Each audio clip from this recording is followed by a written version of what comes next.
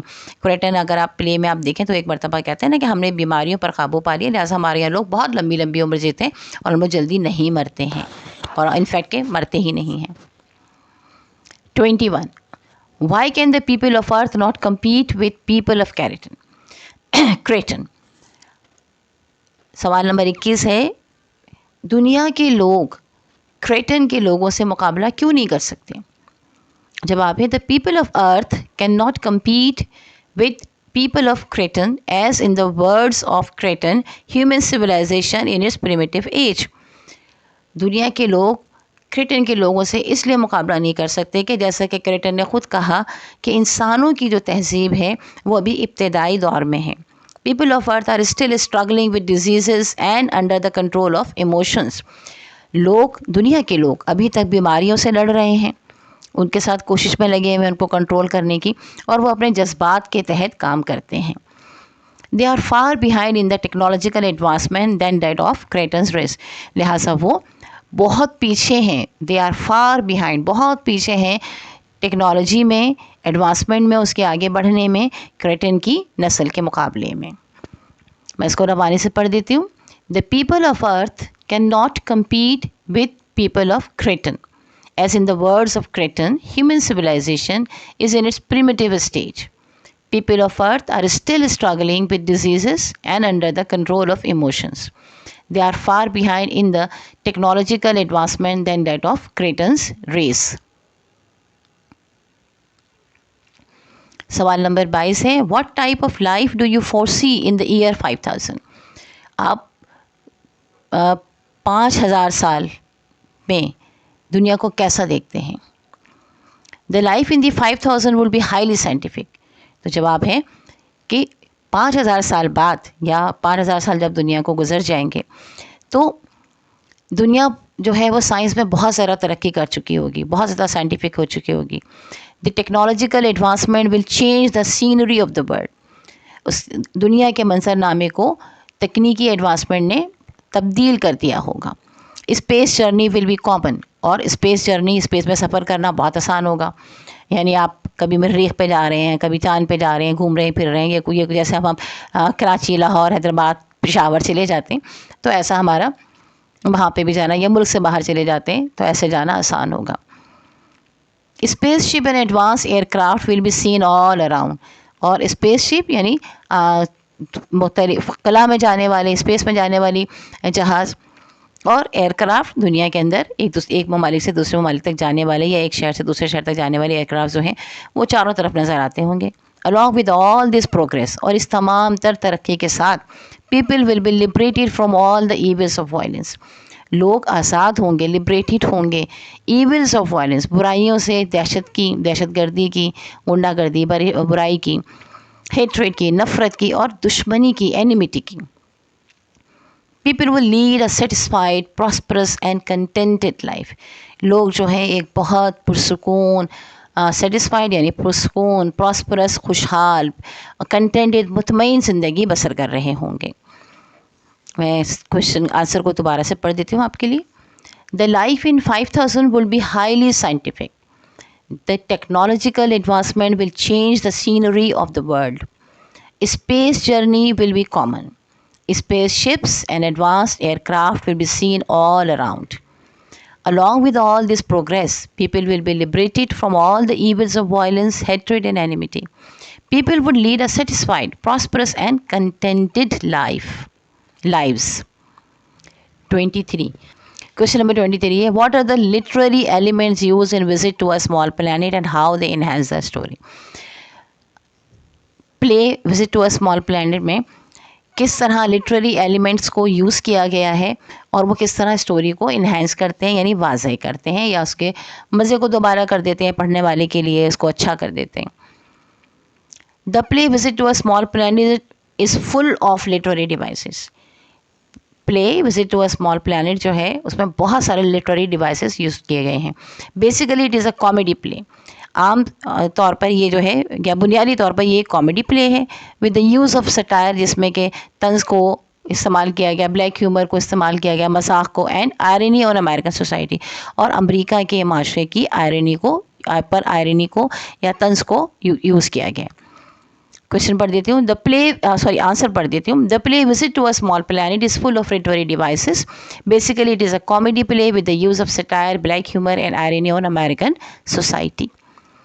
Question number 24 ہے who is your favourite character in this play and why. آپ کا favourite character کون ہے اور کیوں ہے؟ اچھا، میں نے یہاں پر مسز اسپیلڈنگ کا لکھا ہے، آپ چاہیں تو کوئی اور دوسرا کیریکٹر بھی لکھ سکتے ہیں. میں ایک اور ویڈیو بھی اپلوڈ کر دوں گی جس میں 3-4 کیریکٹرز دے دوں گی، تو آپ اپنی مرضی کا جو آپ کو اچھا لگے آپ اس کو یاد کر سکتے ہیں. اب اس کو سن لیجیے. The character of Mrs Spalding is my favourite character. Mrs Spalding کا کیریکٹر میرا فیوریٹ کیریکٹر ہے. She is an innocent simple housewife. وہ ایک معصوم سی سیدھی سادھی سی گھریلو خاتون ہے. So many things are happening around her but her only concern is her rose garden. بہت ساری چیزیں ان کے آس پاس ہو رہی ہیں مگر ان کی توجہ صرف کس پر ہے؟ ان کے روز گارڈن پہ، جو ان کے گلاب کا باغ ہے. All the time she is shown concern about her rose garden. ہر وقت وہ اپنے روز گارڈن کے بارے میں پریشان دکھائی دیتی ہیں، کیونکہ ان کے روز گارڈن میں وہ جو فلائنگ سوسر آ کے اتری تھی تو انہیں ڈر تھا نا یہ خراب کر رہی ہے میرے گارڈن کو. اوکے. شی ویلکمس کریٹن اوپن ہارٹیڈلی. انہوں نے وہ کریٹن کو بڑی خوش دلی کے ساتھ جو ہے وہ ویلکم کرتی ہیں، خوش آمدید کہتی ہیں. شی گریٹس ہم کارڈیلی. دل سے اس کو گریٹ کرتی ہیں، اس کو خوش آمدید کہتی ہیں، اس کا ویلکم کرتی ہیں. She shows no suspicion about Kreton. اور انہیں کوئی شک نہیں ہوتا اس پہ کریٹن پہ. ان ڈومیسٹک سیٹنگ، اور ایک گھریلو سیٹنگ میں شی از امپارشیل. یعنی اپنے گھر کے ماحول میں اگر دیکھا جائے تو وہ کسی بھی معاملے میں ٹانگ نہیں اڑاتی ہیں، اپنے کام سے کام رکھنے والی خاتون ہیں. She has no objection on her daughter's choice to marry. لہٰذا ان کو اپنی بیٹی کے اس چوائس پر جو اس نے انتخاب کیا ہے جان سے شادی کرنے کا، اس پر بھی انہیں کوئی آبجیکشن نہیں ہے، جبکہ ہم دیکھتے ہیں کہ ان کے فادر کو ہے. تو یہ ہمارے 24 سوال ہو گئے. اللہ تعالیٰ آپ کو کامیابی عطا فرمائے اور آپ کے لیے بہتری عطا فرمائے. آپ اس ویڈیو کو ضرور لائک بھی کیجیے گا، شیئر بھی کیجیے گا، اور اسے اپنے دوسرے دوستوں تک بھی ضرور پہنچائیے گا، تمام ساتھیوں تک. اور دعاؤں میں ہمیں یاد رکھیے گا. ہماری دعائیں آپ کے ساتھ ہیں. اللہ تعالیٰ آپ کو کامیابی عطا فرمائے. آمین.